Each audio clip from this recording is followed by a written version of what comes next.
Du lever du soleil jusqu'à son coucher, non, les bontés du Seigneur ne sont pas épuisées. Elles se renouvellent chaque matin. Les bontés du Seigneur n'ont pas de fin. On reprend. Car du lever du soleil jusqu'à son coucher, dans les bontés du Seigneur ne sont pas épuisées. Non, non, non, elles se renouvellent chaque matin. Les bontés du Seigneur n'ont pas de fin. Louez Dieu pour sa bonté, louez son amour, louez dans son sanctuaire, louez pour toujours. Célébrez sa présence, répandue dans nos cœurs, dansez dans sa présence, lancez vos clameurs, car du lever du soleil, on se lève jusqu'à son coucher, dans les bontés du Seigneur ne sont pas épuisées. Non, non, non, non, non, elles se renouvellent chaque matin. Les bontés du Seigneur n'ont pas de fin. Louez Dieu dans son saint lieu, louez Dieu dans son saint lieu, Louez dans les cieux, sa fidélité, louez sa fidélité, louez à jamais. Chantez sa bienveillance et sa magnificence. Entrez dans ses parvis avec reconnaissance. Du lever du soleil jusqu'à son coucher, dans les bontés du Seigneur ne sont pas épuisées. Non, non, non, elles se renouvellent chaque matin. Les bontés du Seigneur n'ont pas de fin. Car du lever du soleil jusqu'à son coucher, dans les bontés du Seigneur, non, non, non, non, ne sont pas épuisées. Elles se renouvellent chaque matin. Les bontés du Seigneur n'ont pas de fin.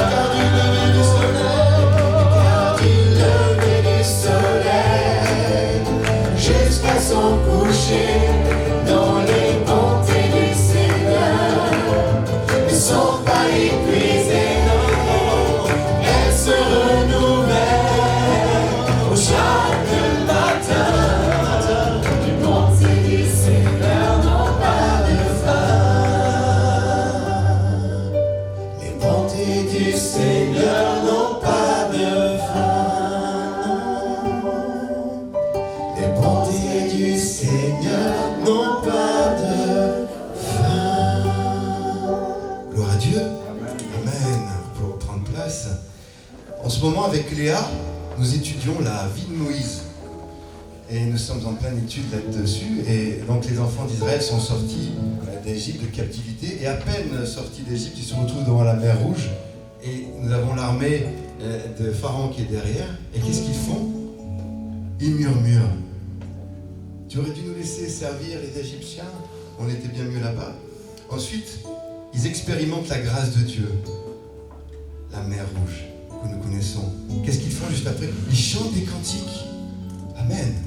3 jours après, ils arrivent à Mara. Qu'est-ce qu'ils font? Louer ta mère. Ils murmurent de nouveau. Ensuite, plusieurs jours après, nous avons la manne. Avant la manne, qu'est-ce qu'ils font? Ils murmurent encore. Et là, Léa nous regarde avec ses grands yeux et nous dit: mais ils sont insupportables. Et ce matin, nous ne voulons pas être insupportables. Alléluia, nous voulons être reconnaissants. La Bible nous dit: les bontés de l'Éternel ne sont pas épuisées, ses compassions ne sont pas à leur terme, elles se renouvellent chaque matin et que vous puissiez chacun se rappeler ce matin que nous avons été justifiés par la foi en Jésus qui a donné sa vie pour nous. Alléluia. Et ce matin, je me rappelais que je suis aimé de Dieu. Amen. Et nous voulons chanter de tout notre cœur. Ce nouveau chant que vous avez certainement reçu, nous voulons chanter la bonté de notre Seigneur. Nous voulons être reconnaissants et nous souvenir de tout ce que le Seigneur a fait pour nous. Amen.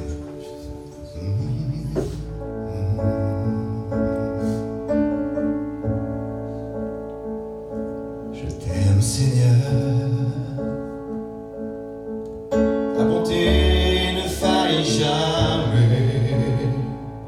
Chaque jour, tu me tiens dans tes mains.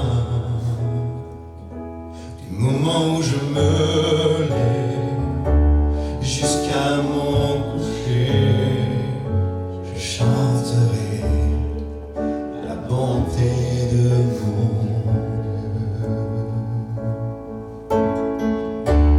Tu as toujours été fidèle. Toute ma vie, tu as été si bon.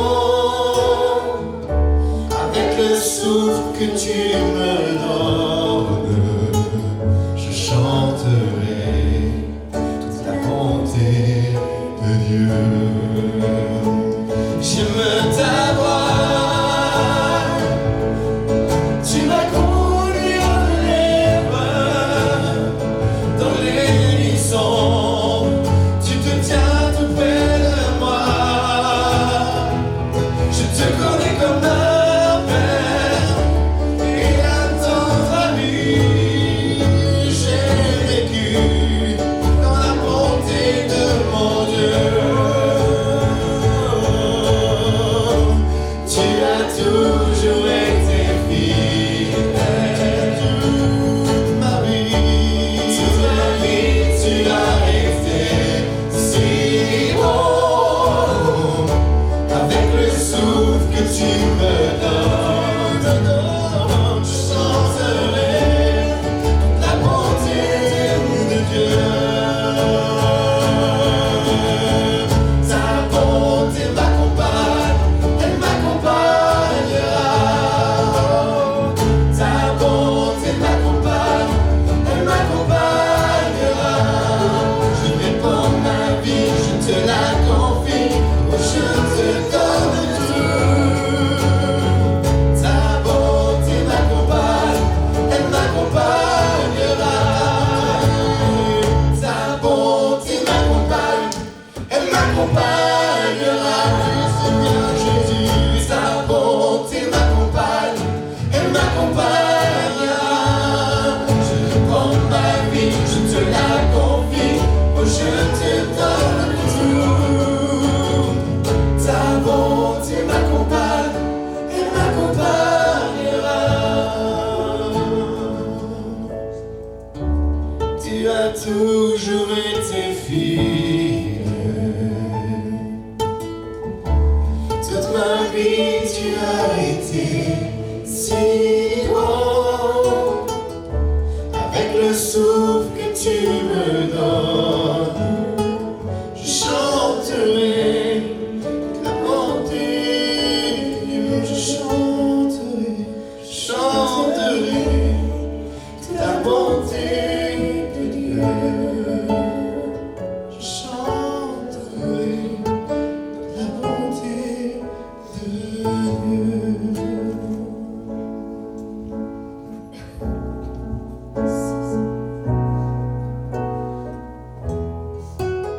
J'en termine, le rideau tombe, je viens simplement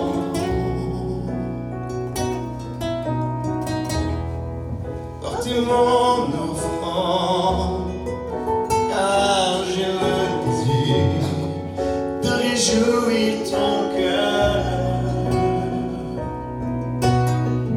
J'apporte plus qu'un beau chant, chanter ne suffit pas pour répondre à ton appel. Les appels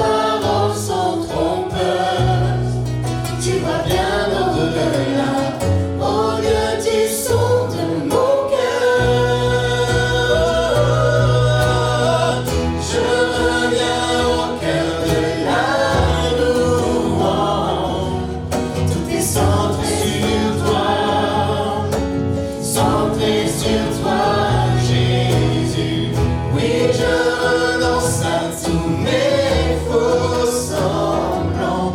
Tout est centré sur toi, centré sur toi, Jésus.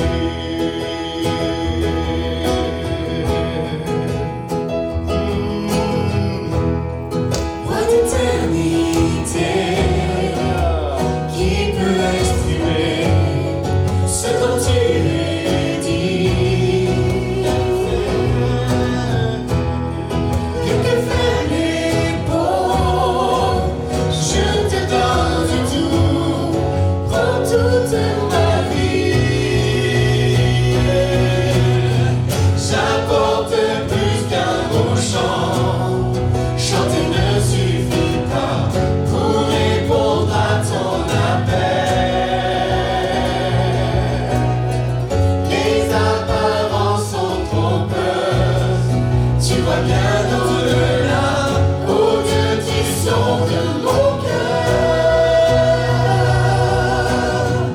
Je reviens au cœur de la louange, tout est centré sur toi, centré sur toi, Jésus. Oui, je renonce à tous mes faux semblants, tout centré sur toi, centré sur toi, Jésus.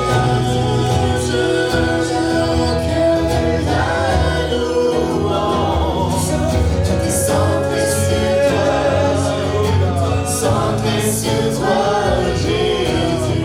Oui, je renonce à tous mes faux semblants, tout est centré sur toi, centré sur toi, Jésus. Tout en moi est ému par son amour, car tu es par qui tu es. Conduis-moi à te connaître plus encore. Je veux m'approcher de toi, et Seigneur derrière moi.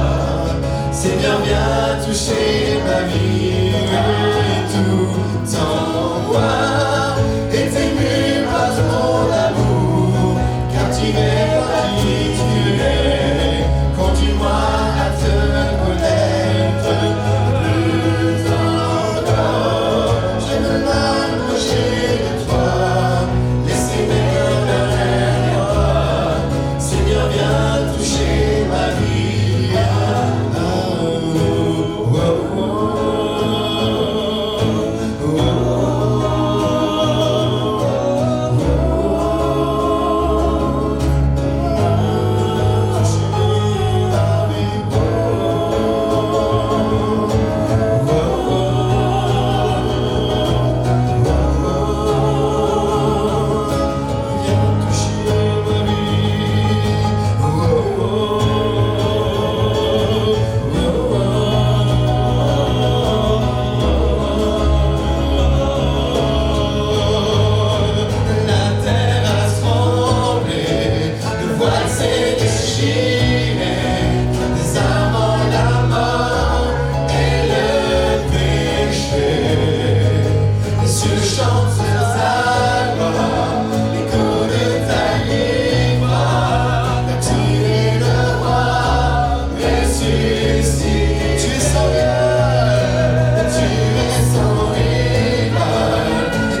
Oh, ce nom est victorieux, le nom de Jésus-Christ, mon roi.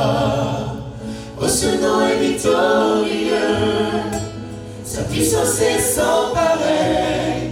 Oh, ce nom est victorieux, le nom de Jésus. Oh, ce nom est victorieux, le nom de Jésus. Oh, ce nom est victorieux, le nom de Jésus. Oh, ce nom est victorieux.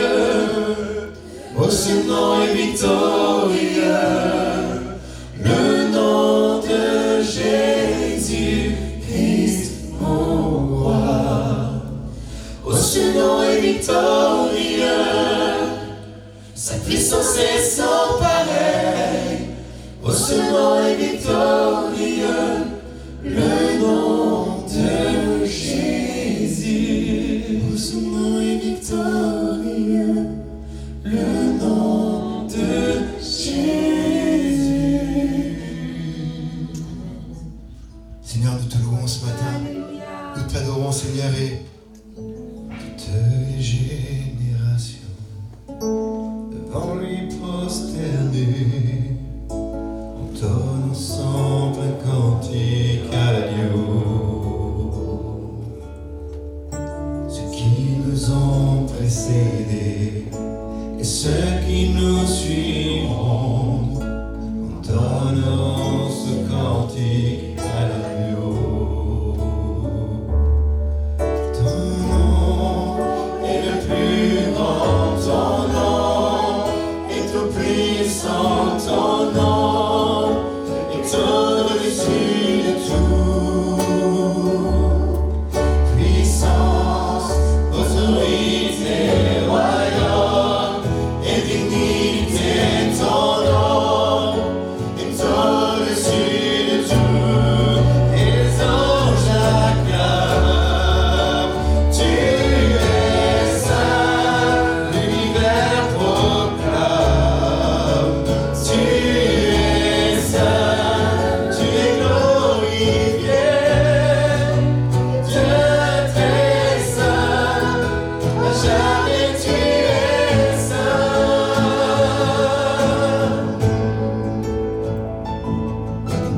Vous qu'il a pardonné, vous qu'il a racheté, venez chanter ce cantique à l'agneau. Vous qu'il a libéré, vous qui portez son nom, venez chanter ce cantique à l'agneau. Nos voix résonnent pour l'éternité, les anges acclament, tu es saint, l'univers proclame, tu es saint, tu es glorifié, Dieu très saint, à jamais tu es saint. Tout ton peuple crie, tu es saint, toi le roi des rois, tu es saint, tu l'éternité, tu es saint, à jamais tu es saint.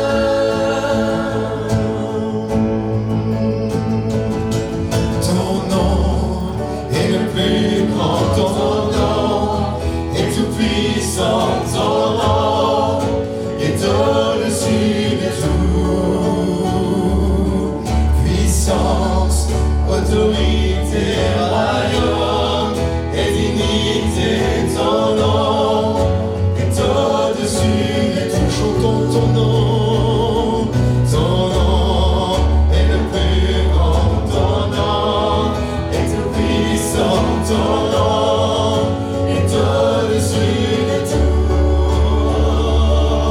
Puissance, autorité, royaume et dignité, ton nom est au-dessus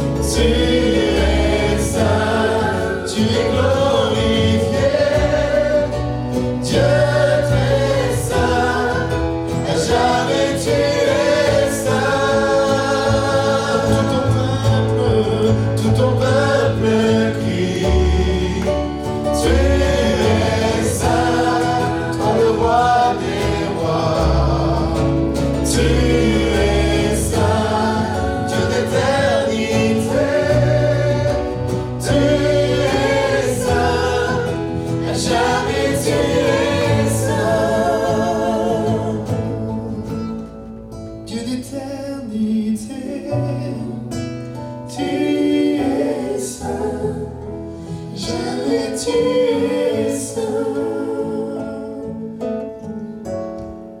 Dieu d'éternité, tu es saint, jamais tu es saint.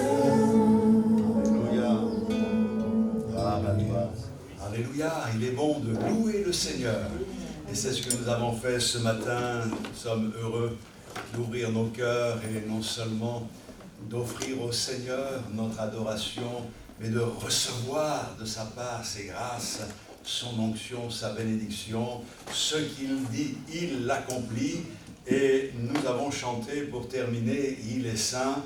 Et je crois qu'il ne faut pas oublier ce matin que notre Dieu est un Dieu saint. Ce matin, nous allons parler du feu. Vous savez, il y a des feux qui sont utiles, d'autres qui sont dangereux. L'autre jour, nous avons eu chaud, lorsque les monts de la Gardiole ont brûlé en partant d'un côté de l'autoroute. Le vent soufflait, le Mistral, en direction de nos habitations. Et le feu avançait à une vitesse incroyable. Le ciel était rempli de fumée. Le soleil était rouge, mais d'un rouge particulier. Derrière la fumée, c'était impressionnant. Les gens mettaient quelque chose devant la bouche pour pouvoir respirer. Toute la ville était dehors. Nous sommes arrivés sur ces entrefaits.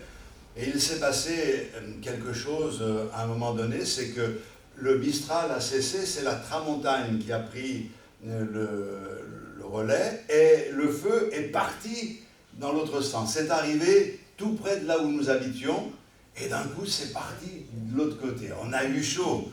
On bénit le Seigneur parce qu'on ne sait pas, mais le Seigneur nous garde bien souvent sans que nous ne le sachions. À notre Seigneur soit toute la gloire. Mais ce n'est pas de ce feu destructeur dont je veux vous parler, car le Seigneur est venu pour nous sauver et nous empêcher d'aller dans le feu destructeur de la géhenne.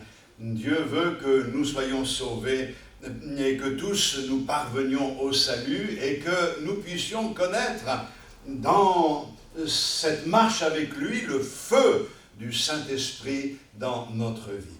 Tout à l'heure, nous avons lu qu'il n'y ait pas parmi vous de plaisanterie. Bien sûr, il y a ici l'idée de plaisanterie malsaine, et tout ce qui est malsain doit être rejeté. Mais moi, j'ai une petite anecdote à vous dire en entrée. Ça va m'aider à mieux régler les dires qui seront les miens ce matin. À savoir qu'un jour, un prédicateur, un pasteur a dit à sa femme: est-ce que tu crois que j'aurais dû avoir plus de feu et mettre plus de feu dans mon message? Et sa femme lui a répondu: tu aurais mieux fait de prendre une bonne partie de ton message et le mettre au feu.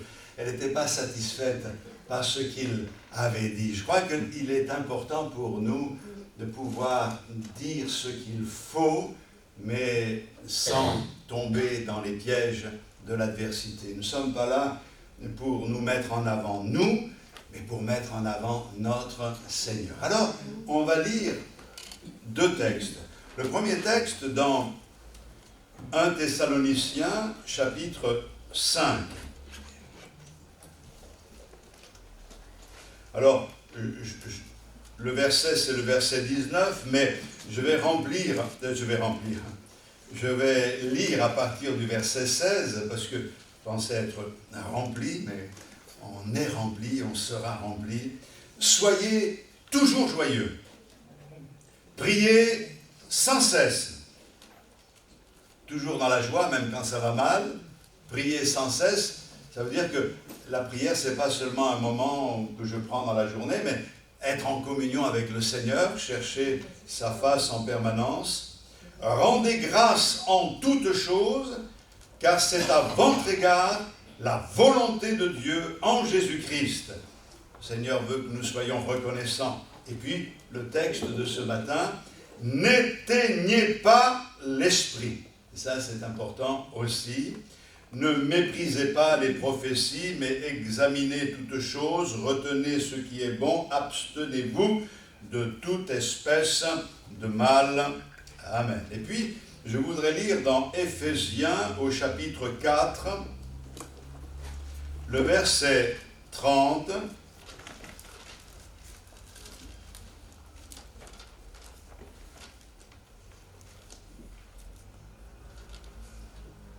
Il est dit ici, « N'attristez pas le Saint-Esprit de Dieu par lequel vous avez été scellés pour le jour de la rédemption. » Alléluia. N'attristez pas le Saint-Esprit, n'éteignez pas l'Esprit.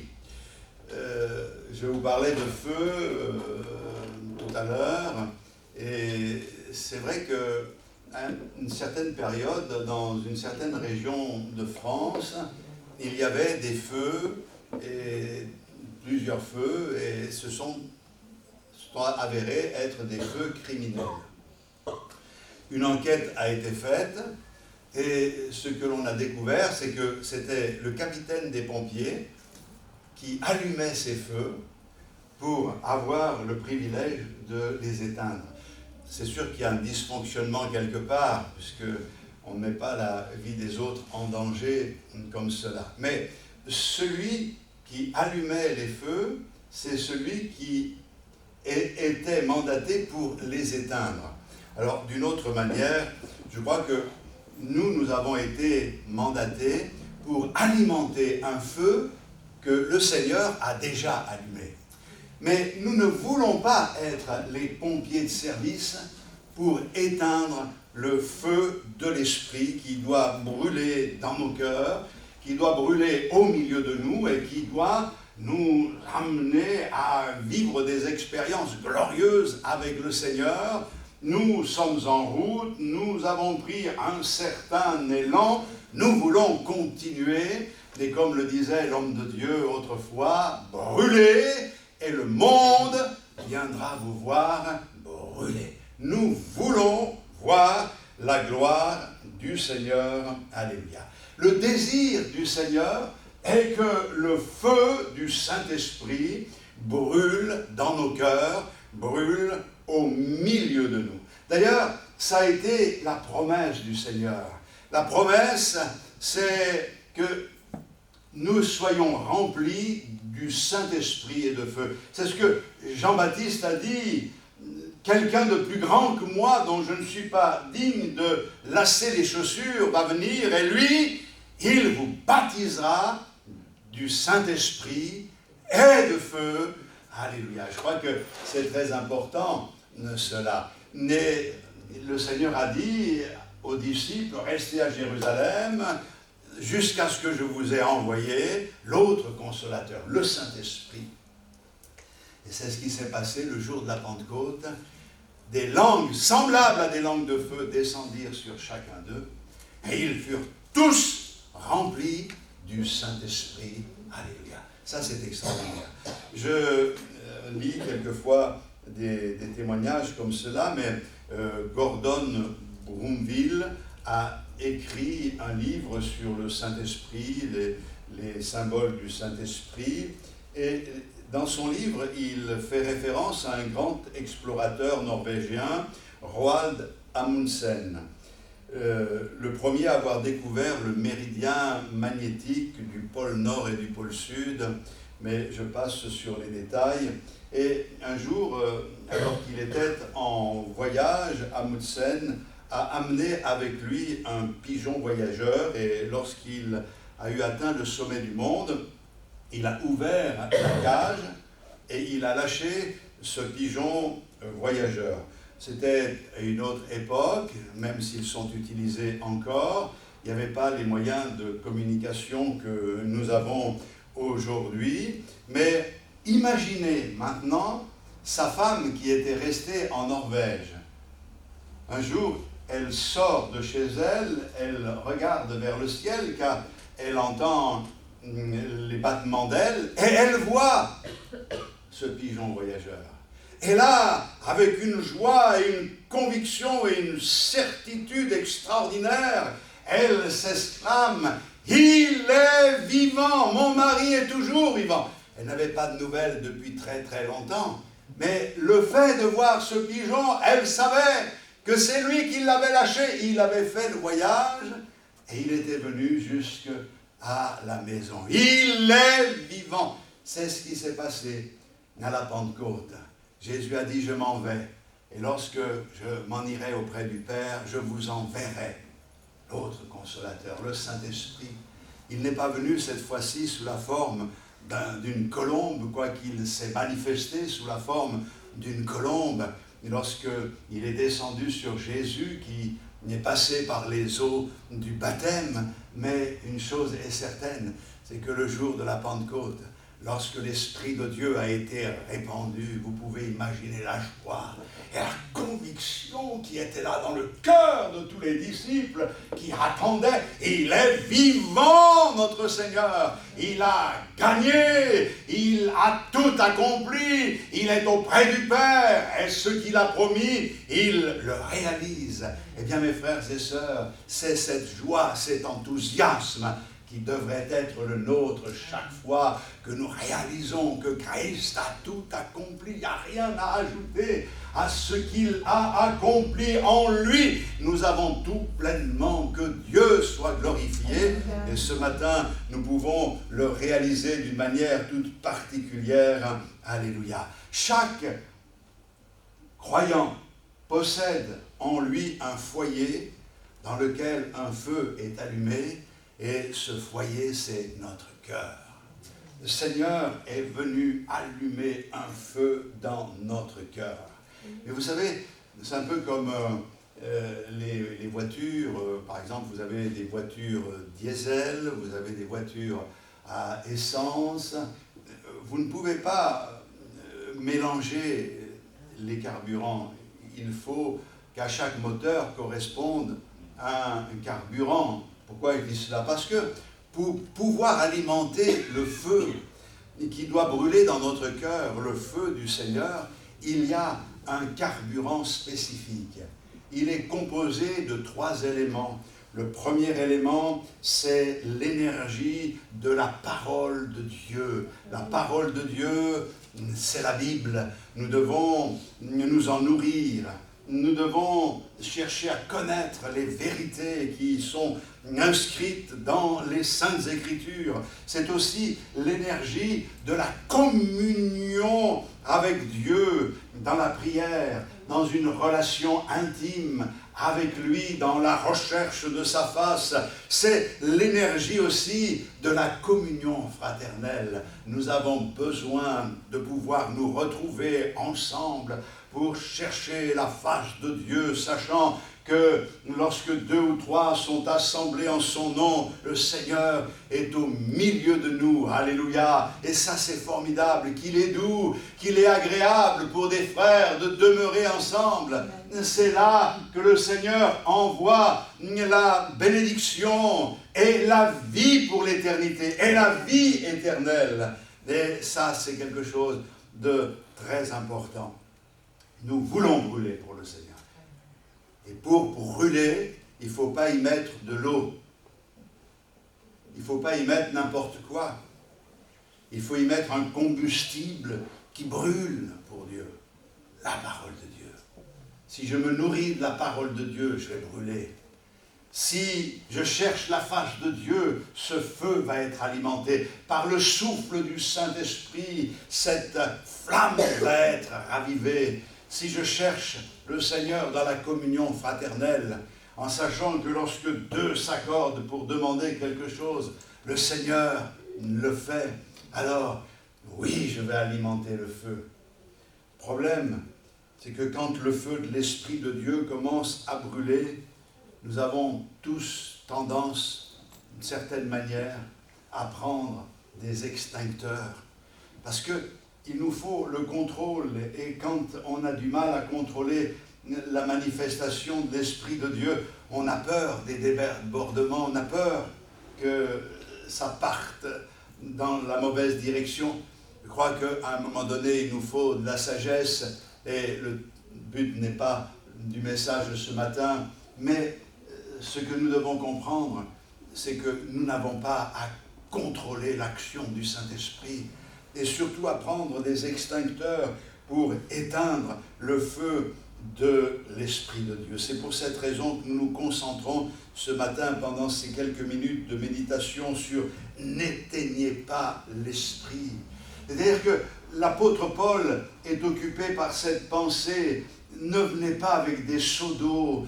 N'arrêtez pas l'action du Saint-Esprit, ne freinez pas l'action du Saint-Esprit. Le feu a été allumé. Que n'ai-je à espérer que ce feu est déjà allumé, dit le Seigneur Jésus. Je suis venu pour jeter un feu nouveau sur la terre. C'est formidable de réaliser que par le Saint-Esprit, le feu, mais le bon feu, celui qui purifie, celui qui embrase, celui qui rend ardent.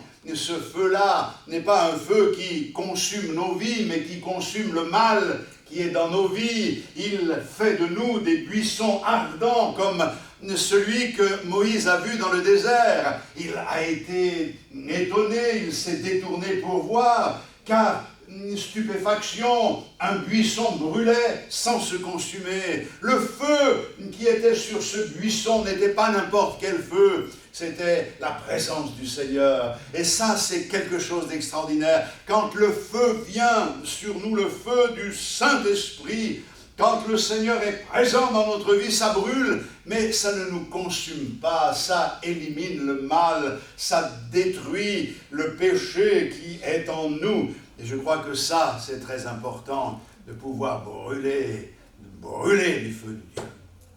Écoutez, frères et sœurs, est-ce que ce feu brûle dans votre cœur? Est-ce que ce feu brûle encore dans votre cœur? Est-ce que vous n'avez pas mouillé un peu trop ce feu? Pas normal qu'il n'y ait pas d'émotion, qu'il n'y ait pas dans nos vies quelque chose qui nous fait de nous, je dirais, moi j'aime cette idée-là, parce qu'un jour, Évangéline cuisinait, elle cuisinait, je ne me rappelle plus quoi, dans la cocotte minute. Elle m'a dit, tu ne veux pas sortir la cocotte minute, parce que, vous savez, la petite sécurité commençait à... Et là, bon, quand je suis allé dehors, j'ai enlevé ce petit truc-là, je me suis dit, c'est ça la vie chrétienne. Quand on est sur le feu de Dieu, quand le feu brûle et que nous sommes comme des cocottes minutes, ça brûle, on se contient, mais à un moment donné, il faut que ça sorte. Et si en nous ça brûle, ça doit jaillir, ça doit sortir à un moment donné. Et mes frères et sœurs, pourquoi ça ne sort pas? Parce qu'on a mouillé le feu, on l'empêche de brûler. Alors, si on a préparé un bon plat de lentilles avec de bonnes saucisses, c'est resté froid, c'est vrai que ça nourrit un peu, mais c'est pas agréable à manger. Ce que le Seigneur veut, c'est que nous ayons ce feu, cette flamme, et que cette flamme brûle pour la gloire du roi des rois. On est devenu un peu trop religieux, trop sur la réserve, trop sur la retenue.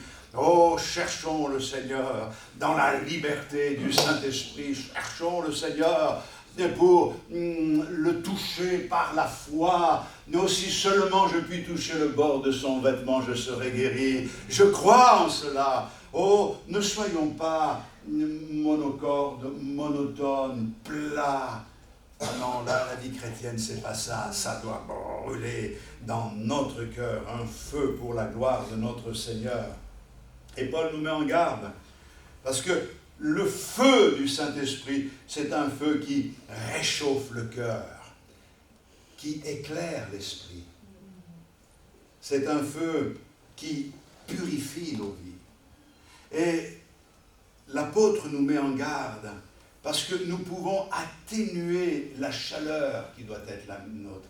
Et quand je parle de chaleur, je parle de l'amour pour le Seigneur, de l'amour pour les âmes, de l'amour pour nos frères et sœurs, de l'amour pour nos familles, de l'amour pour les perdus. Je perds également de la lueur. D'un coup, alors que j'allais bien, que je comprenais assez bien les choses de Dieu, finalement, il y a comme un brouillard, je ne comprends pas grand-chose ou plus grand-chose. Ça vous est jamais arrivé d'être arrivé à un point où vous avez l'impression de ne plus rien comprendre? Il y a quelque chose à faire, c'est le Seigneur qui nous interpelle. J'ai besoin aussi de l'action purificatrice du Seigneur dans ma vie. Je peux m'habituer, parce que je suis un chrétien depuis des années, je peux m'habituer à la vie chrétienne et finalement considérer que le péché, c'est pas aussi grave que cela. La première fois que j'ai dérapé, ma conscience m'a repris, l'esprit a été attristé en moi. Mais moi, j'ai continué à y aller. Alors, le problème, c'est que je me suis habitué. Ma conscience, maintenant, elle est comme endormie. Et l'Esprit de Dieu ne me reprend pas comme hier, tout simplement parce que je n'ai pas voulu écouter. Il faut se ressaisir. Le feu qui doit brûler en nous, c'est un feu qui réchauffe, un feu qui éclaire, mais un feu aussi qui purifie. Et Jésus-Christ étant notre Seigneur, le Saint-Esprit de Dieu demeure en nous. Et à nous de ne pas le gêner. À nous de ne pas gêner son action, de diminuer sa puissance, de l'empêcher de faire son œuvre. Le Seigneur n'a pas besoin de nous. Il pourrait se passer de nous, mais il nous aime. Et il nous aime tellement qu'il veut nous associer à son œuvre. Il veut que nous participions à sa gloire. Alors il patiente. Mais si nous ne voulons pas faire l'œuvre de Dieu, bien le Seigneur utilisera quelqu'un d'autre. Ici, la crainte de Paul n'est pas de perdre l'Esprit, mais d'attrister le Saint-Esprit. C'est pour cette raison que, revenant sur le texte de tout à l'heure, je veux lire les versets 21, 1 Thessaloniciens 5, 21. Mais examinez toutes choses, retenez ce qui est bon, abstenez-vous de toute espèce de mal. Lorsque nous avons lu, il y a un instant, n'attristez pas l'esprit. N'attristez pas l'esprit est lié à examiner toutes choses, retenez ce qui est bon, abstenez-vous de toute espèce de mal. Nos pensées, nos attitudes, nos comportements peuvent étouffer l'action du Saint-Esprit. Si je ne cherche pas ce qui est bon, si je ne m'attache pas à ce qui est saint, à ce qui est pur, et si je ne m'abstiens pas de toute espèce de mal, alors j'éteins le feu. Je gêne l'action du feu du Saint-Esprit dans ma vie. Ne mouillons pas le feu. Permettons au Saint-Esprit de juger nos cœurs, de juger nos pensées. Ne permettons pas à quelque chose d'autre d'influencer nos idées, d'orienter nos pensées. Ne permettons pas à nos colères d'étouffer l'action du Saint-Esprit. Ne permettons pas à l'immoralité d'étouffer l'action du Saint-Esprit. La Bible dit « n'attristez pas le Saint-Esprit ». Le terme qui est utilisé, c'est blesser les sentiments pour faire mal, pour offenser, pour contrarier. Le Saint-Esprit est une personne.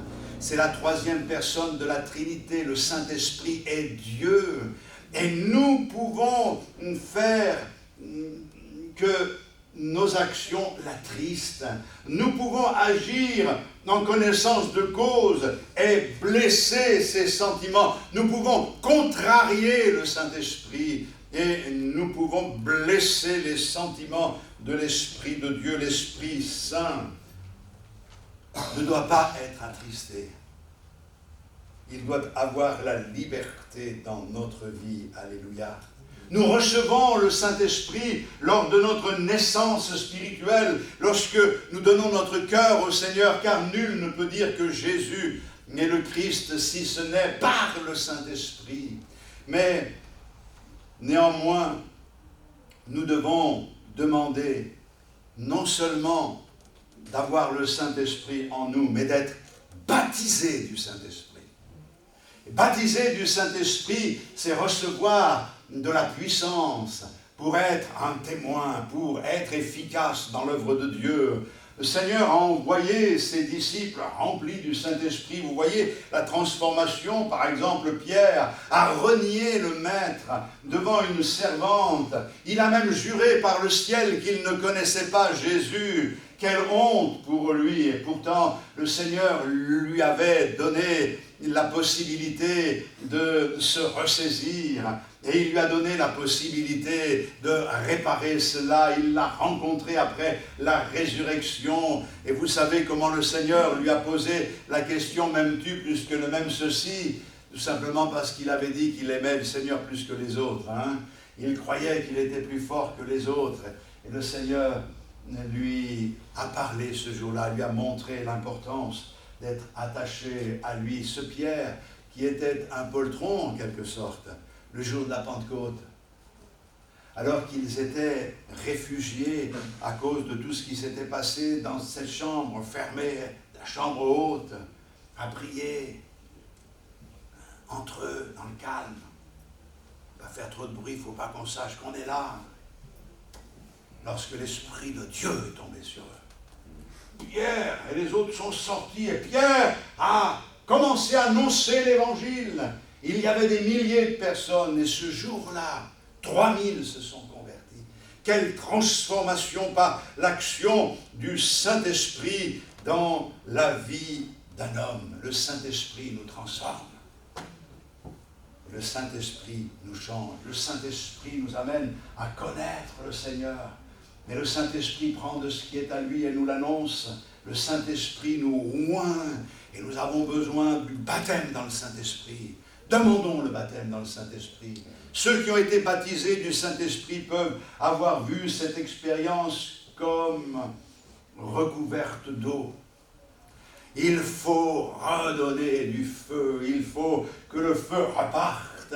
Le Seigneur n'est pas venu pour éteindre le lumignon qui fume, mais il est venu pour souffler sur les braises, afin de ranimer la flamme dans notre cœur et dans notre vie, pour la gloire du roi des rois. Soyez remplis du Saint-Esprit, que Dieu accorde les dons spirituels, mais qu'ils soient exercés sans limite au milieu de nous, selon le bon ordre établi par le Seigneur, mais qu'il y ait cette réalité au milieu de nous, alléluia, que nous puissions vraiment être remplis du Saint-Esprit, guidés par le Saint-Esprit, éclairés par le Saint-Esprit qui nous amène dans la parole de Dieu, qui nous rapproche de Jésus-Christ et qui nous permet de vivre des choses merveilleuses avec lui. Alléluia. Alors, l'apôtre va donner des conseils. Ces conseils nous sont donnés après: n'attristez pas le Saint-Esprit de Dieu par lequel vous avez été scellés pour le jour de la rédemption. Que toute amertume, toute animosité, toute colère, toute clameur, toute calomnie et toute espèce de méchanceté disparaissent du milieu de vous. Soyez bons les uns envers les autres, compatissants, vous pardonnant réciproquement comme Dieu vous a pardonné en Christ. Alléluia. Il y a plusieurs choses qui éteignent l'Esprit de Dieu dans nos vies. Et une de ces choses, c'est l'immoralité. Le péché attriste le Saint-Esprit. C'est facile aussi à comprendre. Pourquoi? Parce que chaque acte immoral auquel nous participons, n'oublions pas que le Saint-Esprit qui a fait sa demeure en nous y assiste aussi. Si le Seigneur est en nous, si nous sommes le temple du Saint-Esprit, c'est ce que vous croyez? C'est écrit. Eh bien, quand vous faites mal, le Saint-Esprit qui est en nous assiste à cela. Et ça devrait nous interpeller, parce que j'ai un peu fait des recherches, je ne sais pas ce que ça vaut, mais un sondage a été fait aux États-Unis, et dans une étude récente, on a indiqué que le pourcentage de chrétiens qui pratiquent l'immoralité n'est pas inférieur à celui des non-chrétiens. Moi, quand j'entends ça, je me dis, bon, c'est tronqué, c'est truqué, mais si c'est vrai. Alors bien sûr, il y a chrétiens et chrétiens. On a vu le scandale ces derniers mois, ces dernières semaines plus exactement, autour de quelqu'un qui apparaissait comme un saint. Frères et sœurs, nous sommes liés au Seigneur, mais nous sommes liés les uns aux autres et notre lien fraternel est tel que l'immoralité d'un de nous non seulement va gêner, handicaper sa vie, mais handicaper la nôtre. Nous sommes solidaires les uns des autres. Et nous devons être conscients du fait que si je ne suis pas en ordre avec Dieu, je freine l'action du Saint-Esprit dans l'Église de Jésus-Christ. J'ai besoin que le Seigneur nous aide à éliminer de nos vies ce qui n'est pas à sa gloire. Je ne peux pas, avec ma bouche, dans la communion fraternelle, venir confesser « Tu es saint » et dans la semaine vivre dans le péché. Il m'arrive de trébucher dans le sens que nous ne sommes pas parfaits, nous commettons des impairs, nous faisons des choses qui ne sont pas à la gloire de Dieu, mais lorsqu'on s'en rend compte, on se ressaisit, on répare, on restaure, mais volontairement, on ne va pas vers le mal. Celui qui est né de Dieu ne pratique plus le péché. Celui qui est né de Dieu ne peut même pas pécher, dit l'Écriture. C'est pas qu'il n'est plus un pécheur, mais la nature qui est la sienne ne l'autorise plus, ne lui permet plus de faire ce qui est mal. C'est plus fort que nous. Ça nous amène toujours vers le bien. Autrefois, nous avions une nature qui nous amenait vers le mal. Maintenant, nous avons une nature qui nous amène vers le bien. Quand on lit l'histoire du peuple d'Israël, la Bible nous dit que Jéricho avait été dévoué par interdit. Mais Akan, quand il a vu cela, il a quand même pris des richesses, des manteaux, et il les a cachés dans sa tente. Et quand le peuple d'Israël a voulu combattre contre Haï, il a essuyé une terrible défaite. Et cette défaite, elle était une défaite permise par Dieu parce que le péché était au sein du peuple d'Israël. Mais ils n'étaient pas responsables, si, ils étaient tous responsables. Parce que le Seigneur avait dit de se présenter à Gilgal avant d'aller au combat, et ils ne l'ont pas fait. Ils n'ont pas cherché la face de Dieu. Nous devons chercher la face de Dieu. Nous sommes solidaires les uns des autres. Nous ne pouvons pas dire, c'est pas mon problème, c'est son problème. C'est notre problème à tous. Quand quelqu'un n'est pas dans le coup, ça doit nous affecter. Quand quelqu'un déshonore le Seigneur, ça doit nous blesser. Ça ne doit pas nous laisser indifférents parce que nous sommes un en Jésus-Christ.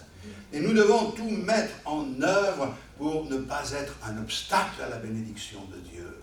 Que la gloire du Seigneur se manifeste. Il y a des années de cela, j'ai connu une expérience comme celle-là, où après avoir révélé à quelqu'un quelque chose qui n'allait pas dans sa vie, cette personne a nié les faits.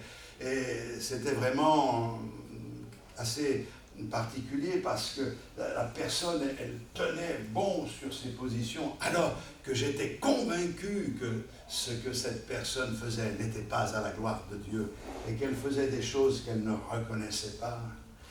L'Esprit de Dieu me donnait cette autorité au point que même Évangéline, ma femme, m'a dit « Mais tu te trompais. » Non, je ne me trompe pas. Je sais que c'est vrai. Je sais que c'est vrai. Et l'Assemblée, elle était dans une période où, justement, on allait aux réunions de prière, on avait l'impression que le ciel était vraiment voilé, qu'il y avait des nuages au-dessus de nos têtes. C'était un peu lourd. Vous savez, comme quand il va y avoir de l'orage, c'est pas bon. Et j'ai dit à cette personne, venez à la réunion de prière ce soir. Elle est venue à la réunion de prière. On a commencé à prier le Seigneur très simplement, toujours avec cette atmosphère, mais on priait, on persévérait dans la prière quand d'un seul coup, on a entendu un cri dans la salle, terrible, un cri déchirant. Cet homme a craqué dans la présence du Seigneur. L'Esprit de Dieu l'a convaincu en un instant. Il a été terrassé par l'action du Saint-Esprit. Il a crié de tout son cœur. Il a confessé son péché en criant au Seigneur. Il a demandé pardon à Dieu. Il a demandé pardon à tout le monde. À partir de ce moment-là, dans la réunion, ça a complètement changé. C'est comme si un poids était enlevé de tous. Et nous avons vu des choses belles dans les jours qui ont suivi, puisque des amis inconvertis sont venus et ont donné leur cœur au Seigneur. Nous avons fait des baptêmes. Je me souviens d'un homme qui est venu, qui a été bouleversé par le message de l'Évangile. Et il avait toutes sortes de gris-gris. Il avait une situation en Afrique. Et là, il avait donc côtoyé des sorciers et autres. Et ils lui ont donné toutes sortes de gris-gris, des choses, des médailles, toutes sortes de trucs. Mais à partir du moment, il me dit, où j'ai consulté ces gens-là, tout s'est dégradé. Il dit, ma femme m'a quitté, mes enfants ne me parlent plus. Je suis en train de perdre, j'ai perdu mon emploi et je suis en train de perdre l'emploi que j'ai. Rien ne va plus et je suis atteint dans mon corps. Ce sont les poumons qui sont complètement dégradés. Alors, j'ai encouragé cet homme à se donner au Seigneur. Et le soir, le dimanche, nous avions la réunion d'évangélisation, nous sommes allés chez un chrétien et on lui a demandé d'amener tous ces objets de sorcellerie. Il fallait surtout pas toucher. On a allumé un feu, on a brûlé tout ça. Il y a des choses qu'il ne voulait pas brûler, mais on les a eues quand même. C'est formidable de pouvoir voir la transformation, voir la joie dans le cœur de cet homme qui était maintenant libre. Oh, gloire à Dieu pour son intervention dans nos vies. Il y a une deuxième chose, mais bon, je ne vais pas vous les donner toutes aujourd'hui, mais une deuxième chose qui est un obstacle à la bénédiction et qui éteint l'Esprit de Dieu, c'est l'amertume. L'amertume dans nos cœurs est un obstacle à l'exercice de notre culte pour Dieu. D'ailleurs, Matthieu dit, si au moment de présenter l'offrande, tu te souviens que ton frère a quelque chose contre toi, va et va te réconcilier avec ton frère. Il n'est même pas dit si tu as quelque chose contre lui, mais si lui a quelque chose contre toi. Il faut que tu fasses cette démarche. Fais-le. Bon nombre d'entre nous désirons que le Seigneur manifeste sa puissance par son esprit. Nous voulons vivre des cultes. Merci Seigneur pour ce que nous vivons, mais nous voulons vivre des cultes encore plus embrasés. Des cultes à la gloire du Seigneur, où nos cœurs s'élèvent dans la présence de Dieu, où sa puissance se manifeste. Il y a un obstacle, c'est l'amertume. Nous avons vécu des situations qui nous ont blessés, nous avons été malmenés, on nous a critiqués, on a dit de nous des choses immondes, on nous a fait passer pour des voyous, on nous a rejeté tout ce qui a été notre travail, mais que Dieu nous garde de laisser l'amertume gagner notre cœur. Nous voulons pardonner à tous ceux qui nous ont fait du mal et nous voulons croire dans la restauration du Seigneur pour leur cœur, quelle que soit la façon dont le Seigneur s'y emploie. Nous ne voulons pas vivre en ennemis de nos frères. Et si ça nous est arrivé, c'est parce que Dieu l'a permis. Et s'il l'a permis, c'est qu'il a quelque chose de plus grand pour nous. Et ce plus grand, ce n'est pas forcément dans l'apparence, mais c'est avant tout dans la recherche de la face de Dieu, dans la relation que nous pouvons avoir les uns et les autres avec notre Seigneur. Et ça, c'est quelque chose de très important. Nous ne voulons pas freiner l'action du Saint-Esprit en attristant le Saint-Esprit, en éteignant l'Esprit, en gardant dans nos cœurs de la rancœur, du ressentiment pour qui que ce soit. La Bible dit, s'il est possible, autant que cela dépend de vous, soyez en paix avec tous les hommes. Romains 12, 18. Ça veut dire quoi? Ça veut dire qu'il faut tout mettre en ordre pour être en paix avec tous. Autant que cela dépend de nous. C'est-à-dire qu'il y en a qui ne voudront jamais. Mais une fois que c'est pour nous, la démarche est faite, et qu'eux ne veulent pas, nous sommes libres. Et nous voulons être libres dans la présence du Seigneur. Nous ne voulons pas des sentiments dans nos cœurs qui gâchent l'action du Saint-Esprit, qui empêchent l'œuvre de Dieu de se faire. Nous voulons une vie qui honore notre Seigneur. Alléluia. C'est pour cette raison qu'il est important ce matin que les uns et les autres, nous puissions nous laisser enflammer par Dieu. Est-ce que tu mets le combustible qui convient? Est-ce que tu mets dans le réservoir de ta vie la parole de Dieu? Est-ce que tu la lis? Est-ce que tu la médites? Est-ce que tu as une relation avec Dieu de plus en plus étroite? Est-ce que tu cherches le Seigneur? Est-ce que tu te tiens devant sa parole pour écouter ce qu'il a à te dire? Est-ce que tu cherches la communion fraternelle? La communion fraternelle, c'est pas de venir au culte et d'être ensemble au culte, c'est de tisser des liens entre nous. Alors bien sûr, avec prudence, mais il faut qu'il y ait un amour véritable pour servir le Maître. Et quand ça brûle dans nos cœurs, alors on est dans la paix, on est dans la sérénité. On ne vit pas dans l'inquiétude jour après jour. On remet nos vies entre les mains du Seigneur. On s'abandonne entre les mains du Seigneur pour lui permettre de faire encore un travail. Car voyez-vous, ce qui éteint l'esprit, c'est aussi les soucis de la vie et qui sont là et qui éteignent l'esprit. Ne vous inquiétez de rien. Facile à dire, comme disait un de mes enfants, facile à dire, mais c'est plus difficile à vivre. Et pourtant, c'est écrit, déchargez-vous sur lui de tous vos soucis, car lui seul, lui-même prendra soin de vous. C'est une réalité. Dieu n'est pas Dieu pour mentir. Ça ne veut pas dire que ça sera toujours facile, mais ça veut dire que même quand c'est difficile, le Seigneur a déjà la solution.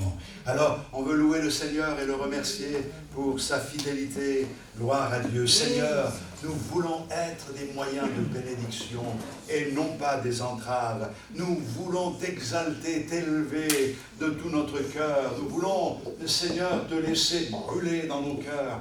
Et nous voulons que tu enflammes nos frères et sœurs. Nous voulons être comme des feux qui allument d'autres feux. Nous voulons communiquer ce que tu nous as donné. Nous voulons, Seigneur, que ta puissance soit à l'œuvre dans nos cœurs, dans nos vies, au plus profond de notre être. Et nous voulons, Seigneur, surtout ne pas être un obstacle. Alors ce matin, nous repartons de ce lieu avec des bonnes dispositions. Que ça change dans nos vies, que des victoires soient remportées et que ta gloire te revienne au nom de Jésus-Christ, notre bien-aimé Sauveur. Amen. Gloire à Dieu. Nous voulons des victoires dans nos vies. Alléluia. Que Dieu soit béni. Alléluia. Le Seigneur est bon et sa fidélité est grande. Gloire au Seigneur. Brûlez du feu de Dieu. Gloire à Dieu pour cela. Il est mon berger, je ne manquerai de rien.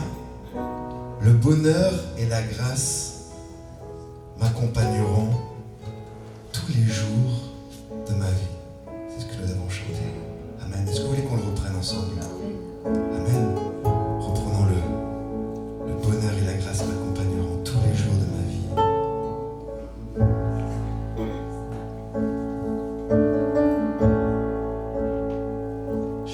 Seigneur, ta bonté ne faillit jamais. Chaque jour, tu me tiens dans tes mains. Tu moment où je me lève jusqu'à mon coucher, je chanterai la bonté de mon Dieu. Tu as toujours été fidèle, toute ma vie tu as été si bon. Avec le souffle que tu me donnes, je chanterai la bonté de Dieu. J'aime ta voix, tu m'as conduit entre les mains, dans les nuits sombres, tu te tiens tout près de moi. Je te connais comme un père, et à ta vie, j'ai vécu dans la bonté de mon Dieu. Tu as toujours été fidèle. Toute ma vie, tu as été si bon. Avec le souffle que tu me donnes, je chanterai toute la bonté de Dieu. Ta bonté m'accompagne, elle m'accompagnera. Ta bonté m'accompagne, elle m'accompagnera. Je répands ma vie, je te la confie, je te donne tout. Ta bonté m'accompagne, elle m'accompagnera. Ta bonté m'accompagne, elle m'accompagnera. Ta bonté m'accompagne, elle m'accompagnera. Je réponds ma vie, je te la confie, je te donne tout. Ta bonté m'accompagne, elle m'accompagnera. Tu as toujours été fidèle. Toute ma vie, tu as été si bon. Avec le souffle que tu me donnes, je chanterai la bonté de Dieu. Je chanterai la bonté de Dieu.